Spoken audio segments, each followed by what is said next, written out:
Bismillahirrahmanirrahim. Assalamualaikum warahmatullahi wabarakatuh. Ketemu lagi dengan channel Manisnya Ilmu, belajar berbagai hal. Pada video kali ini kita akan membahas tuntas akuntansi perusahaan dagang, khususnya dalam hal analisis transaksi ke dalam jurnal khusus. Video ini secara khusus akan membahas tentang jurnal khusus penjualan dan jurnal umum. Namun, perlu diketahui bahwa jurnal khusus penjualan adalah jurnal yang digunakan khusus untuk mencatat penjualan barang dagangan secara kredit. Yang patut dicatat di sini ialah penjualan barang dagangan secara kredit atau penjualan barang dagangan non-tunai. Untuk lebih jelasnya, marilah kita. Adapun bentuk dari jurnal khusus penjualan ini terdiri atas ada tanggal, nomor faktur, debitur atau pihak pemberi utang, ada kolom referensi, syarat pembayaran, dan yang terakhir kolom piutang bertambah pada sisi debit dan penjualan bertambah pada sisi kredit. Untuk lebih jelasnya, kita akan melakukan analisis transaksi. Kita cari transaksi-transaksi yang dilakukan penjualan yang dilakukan secara kredit ya. Baik, kita temukan ada tanggal 4, nomor G1272. Penjualan barang dagangan kepada Tuan Ali dengan syarat 2/10 N30. Faktur nomor G1272 seharga 27.500.000. Terhadap transaksi ini, pada saat kita akan melakukan penjurnalan, yang pertama kita harus menulis tanggal, ya, nomor faktur G1272, debitur atau pihak pemberi utang yaitu Tuan Ali, dengan syarat pembayaran 2/10 N30. Ingat, ini adalah penjualan barang dagangan secara kredit ya, yaitu piutang ya, 27.500.000 rupiah. Piutang bertambah pada sisi debit, penjualan juga bertambah pada sisi kredit. Ingat, debitur itu ialah pihak pengutang ya, pihak yang berhutang. Kreditur pihak pemberi utang. Itu bedanya. Selanjutnya kita cari transaksi yang lain lagi. Penjualan barang dagangan secara tunai, kalau ini BKM ya.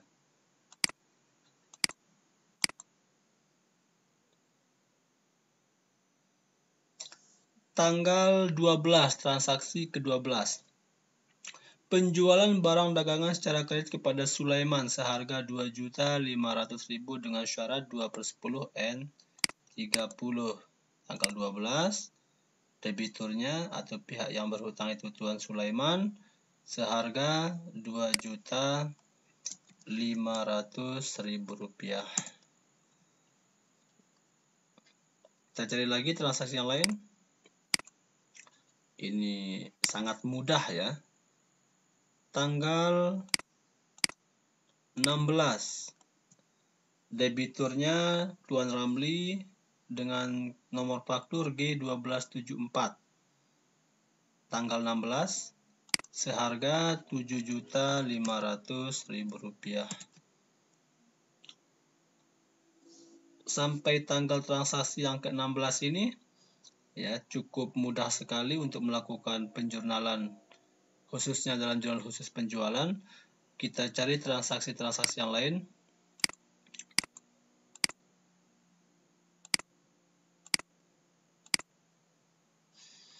Tanggal 24, penjualan barang dagangan kepada Tuan Surya. Ya. dengan syarat 3/10 NIOM. Nomor faktur G1275 seharga Rp8.750.000. Nah, inilah cara kita melakukan analisis transaksi ke dalam jurnal khusus penjualan. Sangat gampang sekali. Nah, kalau yang transaksi tanggal 20 ini penjualan tunai ya, jadi tidak kita masukkan ke dalam jurnal khusus penjualan. Khusus di dalam jurnal khusus penjualan itu kita mencatat transaksi-transaksi penjualan yang dilakukan secara kredit.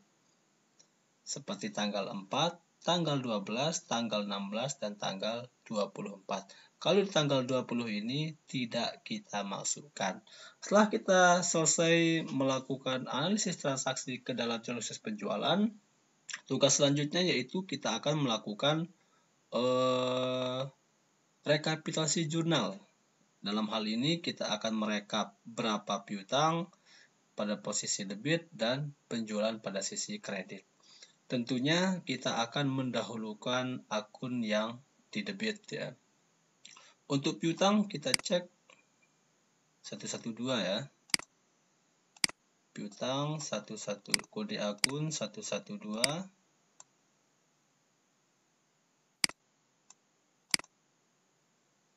Sebesar 46.250.000 untuk penjualan 411.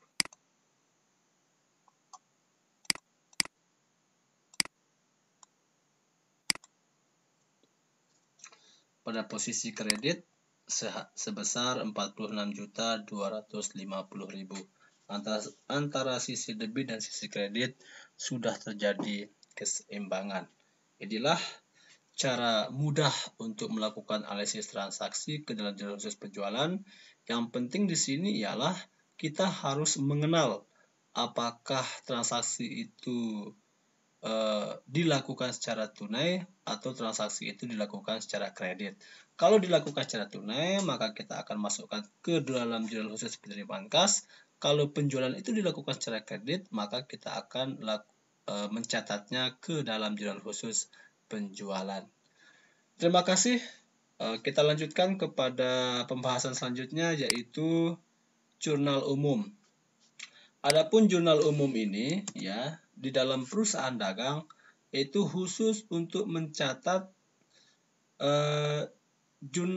akun-akun yang terlibat transaksi yang tidak termasuk ke dalam 4 jurnal khusus di atas. Baik itu jurnal khusus penerimaan kas, jurnal khusus pengeluaran kas, jurnal khusus pembelian, jurnal khusus penjualan. Maka transaksi tersebut akan kita catat ke dalam jurnal umum. Seperti apa? Seperti retur pembelian dan retur penjualan. Pengembalian barang pembelian, pengembalian barang jualan. Itu maksudnya. Baik, kita langsung ke TKP. Untuk bentuk seperti biasa, ada tanggal, ada nama akun, referensi, atau kita juga bisa masukkan kode akun. Ada posisi debit dan sisi kredit. Kita cari transaksi yang sekiranya tidak termasuk ke 4 jurnal khusus di atas.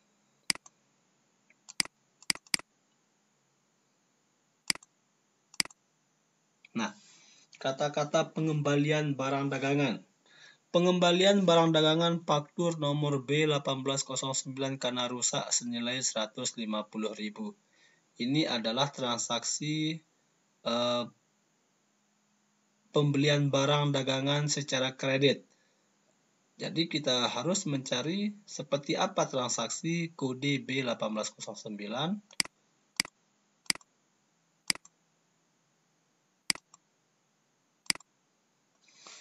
Nah, kode B1809 itu terjadi pada tanggal 4 ya, pembelian barang dagangan dari Tuku Nagatara dengan syarat 3/10 NIOM seharga 3.950.000.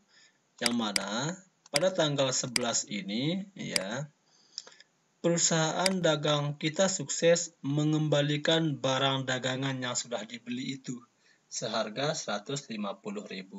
Karena pembelian ini secara kredit, otomatis utang dagangnya itu berkurang. Ya.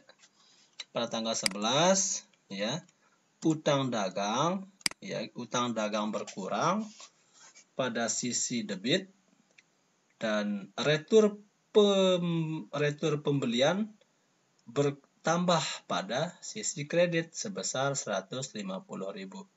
Untuk utang dagang kita cek dulu nomor kode akun 211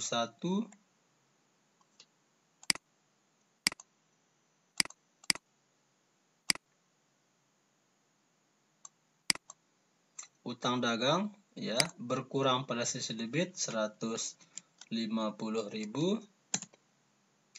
Begitu juga pada sisi kredit retur pembelian itu bertambah pada sisi kredit sebesar 150.000 rupiah. Nah, keterangannya seperti apa? Sekarang kita masuk keterangan, kita buat di sini saja ya. Ini tadi tanggal 4 dari Tuku Nagatara. Keterangan Tuku Nagatara ya. Keterangan Tuku Nagatara, utang dagang perusahaan dagang kita sukses ini berkurang pada sisi debit 150.000 karena pengembalian, dan retur pembelian perusahaan dagang kita sukses ini bertambah pada sisi kredit sebesar 150.000. Nah, teridentifikasi bahwa di semua transaksi yang terjadi pada contoh kasus ini hanya terjadi pada tanggal 11 saja. Jadi, transaksi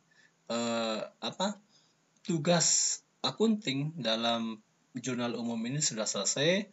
Maka tugas selanjutnya kita melakukan rekapitulasi jurnal, yang mana kita harus mendahului akun yang didebit, yaitu kode akun 211 utang dagang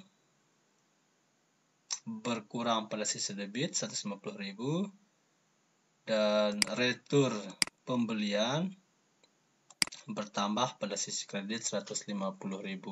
Antara sisi debit dan sisi kredit sudah terjadi keseimbangan. Intinya sepanjang pembahasan kita tentang analisis transaksi akuntansi perusahaan dagang ini sangat mudah. Tentunya harus diikuti dengan banyak-banyak melakukan latihan secara mandiri. Baik, terima kasih atas semua perhatiannya. Semoga video ini bermanfaat bagi kita semua. Jangan lupa untuk like, share, and subscribe tombol notifikasi Anda agar tidak ketinggalan video-video tutorial menarik lainnya. Wallahul muwaffiq wal hadi ila sabilir rasyad. Assalamualaikum warahmatullahi wabarakatuh. Terima kasih.